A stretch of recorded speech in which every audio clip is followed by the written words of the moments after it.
Hello बच्चों, मैं हूं आपका अपना राजेश। ओमेगा प्रो क्लास में आप सभी लोगों का स्वागत है और स्वागत है एनसीईआरटी सॉल्यूशन सीरीज के इस लेक्चर नंबर 2 में, एक्सरसाइज 7.2 का लेक्चर नंबर 2 में। लेक्चर नंबर 1 में जो है हम लोग 1 से लेकर 6 तक क्वेश्चन डील कर चुके हैं। अब इस लेक्चर में हम लोग 7 से लेकर के एक्सरसाइज मतलब 7 से लेकर के 10 तक का जो बचे हुए रेस्ट क्वेश्चन है उसको सॉल्व करेंगे।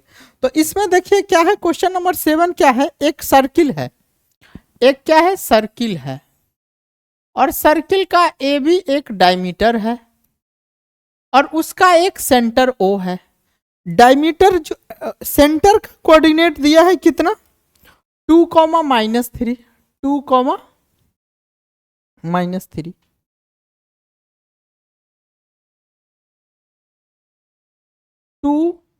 -3, और बी का कोऑर्डिनेट दिया है कितना, बी का कोऑर्डिनेट दिया है 1, 4। हमको फाइंड करना है ए का कोऑर्डिनेट, हमको क्या x, y फाइंड करना है। ये फाइंड करना है तो हमको जो है ये फाइंड करना है। तो सबसे पहले देखिए क्या करते हैं,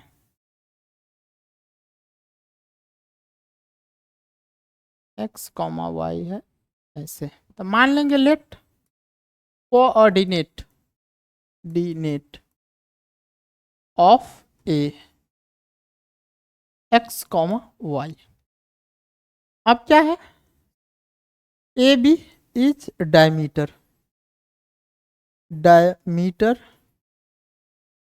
whose सेंटर इज ओ। तो यानी क्या चीज है, that is mid point of A B equal to क्या है, coordinate of O, coordinate of O. तो mid point of A B को क्या लिखेंगे, x + 1/2 कॉमा y + 4/2। इसको किससे इक्वल करेंगे, 2, -3।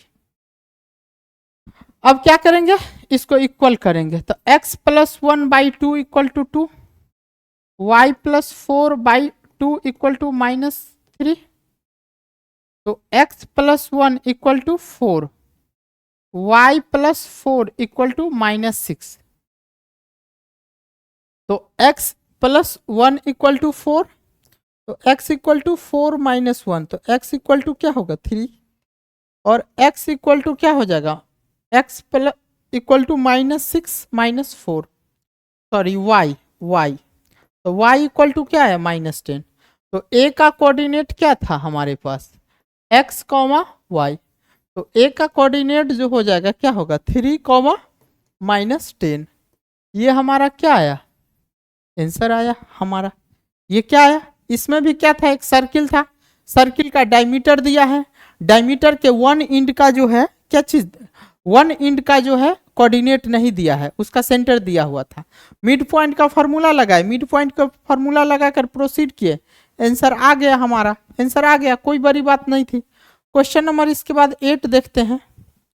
क्वेश्चन नंबर 8, क्वेश्चन नंबर 8 क्या कह रहा है कि ए और बी दे दिया है, ए और बी दे दिया है, ए है और बी है। ए का कोऑर्डिनेट कितना है, -2, -2। बी का कोऑर्डिनेट कितना है, 2, -4, 2, इसके बीच में एक पॉइंट पी है और एक पी का कोऑर्डिनेट निकालना है, पी का कोऑर्डिनेट, और गिवन दिया है ए पी बराबर क्या चीज है, 3/7 ए बी, मतलब A P upon A B equal to क्या है, 3/7। मतलब ए पी जो है कितना है, 3 है, ए बी कितना है 7, तो यानी ए बी बराबर 3, तो ए बी बराबर 7, तो इसका मतलब पी बी बराबर क्या होगा, 7 - 3 क्या होगा 4, तो यानी A P ratio P B कितना होगा, 3/4, यानी m रेशियो n क्या हो गया, 3/4, यानी ये 3 हो गया, ये 4 हो गया। हमको पॉइंट P निकालना है, क्या है mx2 प्लस क्या लगाएंगे nx1 upon m plus n comma my2 plus ny1 upon m plus n my2।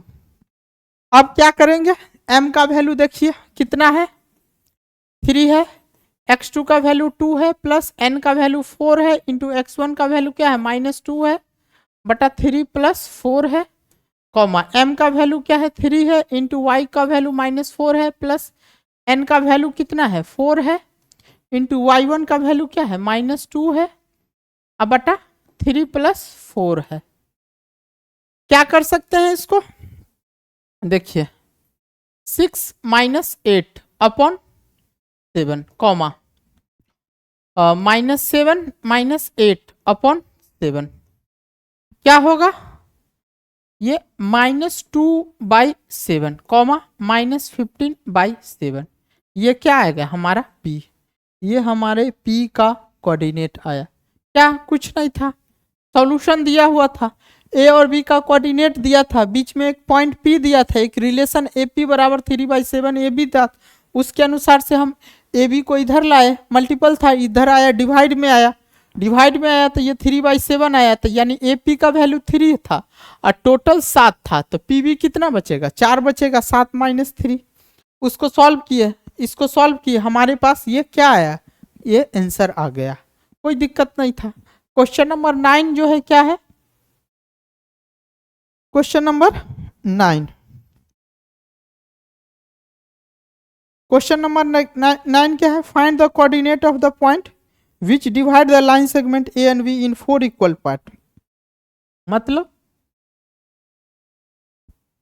ए है और बी है, ए का कोऑर्डिनेट -2, 2 है, बी का कोऑर्डिनेट 2, 8 है, इसके बीच में कोई पॉइंट है, मान लो P, ये Q, ये R, 1 2 3 4। अब A और B है ना, तो इसके लिए क्या करेंगे, फॉर P के लिए, P के लिए m/n क्या होगा 1/3 होगा, तो पॉइंट P कैसे निकालेंगे, mx2 plus nx1 by m plus n comma my2 plus ny1 by m plus n। देखिए m का वैल्यू 1, x2 का वैल्यू क्या है 2 प्लस n का वैल्यू 3 इंटू x1 का वैल्यू -2 बटा 1 प्लस 3 कॉमा m का वैल्यू कितना 1 इंटू y2 का वैल्यू 8 प्लस n का वैल्यू 3 इंटू y1 का वैल्यू 2 अपॉन 1 प्लस 3। क्या लिखेंगे, तो 2 माइनस 6/4 कॉमा 8 प्लस 6/4 क्या हो जाएगा -4/4 कॉमा 14/4 कट जाएगा, ये 2 आएगा 7 आएगा, क्या आएगा -1, 7/2 आएगा, -1/। अब इसी तरह क्या करेंगे, फॉर P के लिए निकल गया, फॉर Q के लिए m/n क्या होगा, इधर भी 2 पार्ट और इधर भी 2 पार्ट, तो यानी Q क्या हो जाएगा मिड पॉइंट होगा, यानी 2/2 यानी 1/1, यानी Q क्या है मिड पॉइंट है, Q क्या है मिड पॉइंट है, तो Q मिड पॉइंट है, तो मिड पॉइंट का डायरेक्ट लिख देंगे x1 plus x2/2 comma y1 plus y2/2। क्या लिखेंगे, x1 का वैल्यू क्या -2 प्लस 2/2 कॉमा 2 प्लस 8/2 क्या आएगा, ये 0 आएगा और ये 5 आएगा, ये क्या आ गया Q, ये क्या आया Q आया, ये क्या आया Q आया। इसी तरह फॉर R के लिए PQ और फॉर R के लिए, फॉर R के लिए क्या करोगे m/n क्या होगा 3/1, तो r का जो कोऑर्डिनेट डायरेक्ट लिखेंगे mx2, तो यानी 3 इंटू टू प्लस ny1, तो n क्या है 1 इंटू -2 अपॉन 3 और ये 4 कॉमा कॉमा फिर my2, तो 3 आगुने 8 प्लस n 1 इंटू y1 2 अब बाई 4। इसको सॉल्व कीजिएगा, आंसर निकालिएगा। नेक्स्ट क्वेश्चन जो लास्ट क्वेश्चन है उसको देखिए क्या है।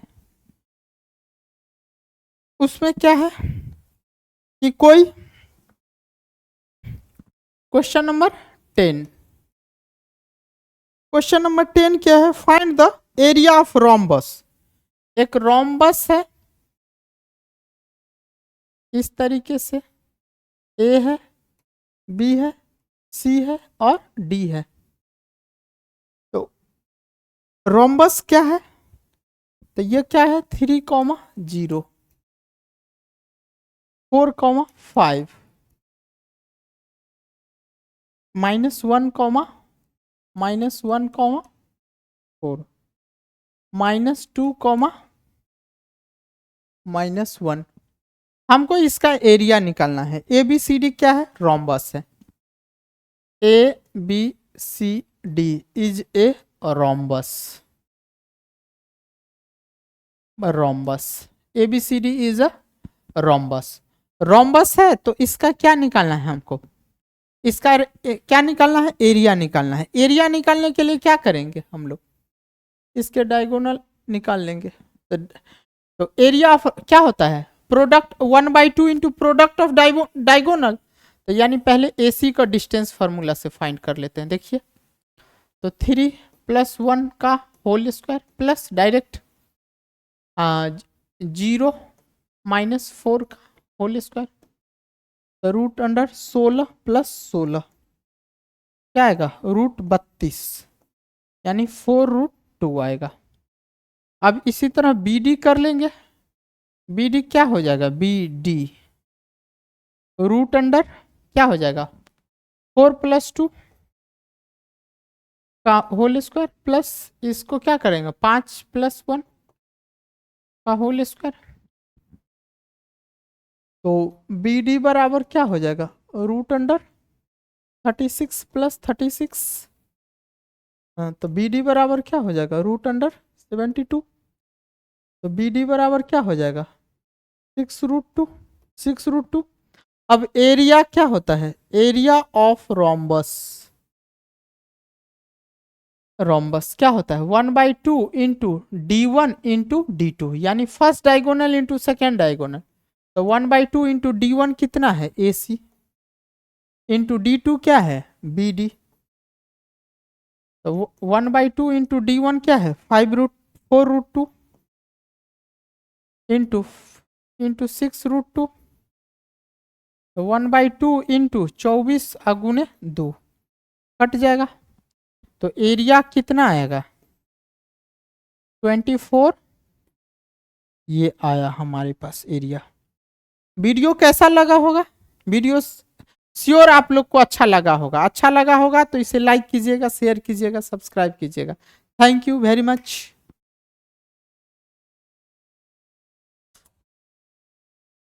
हो गया।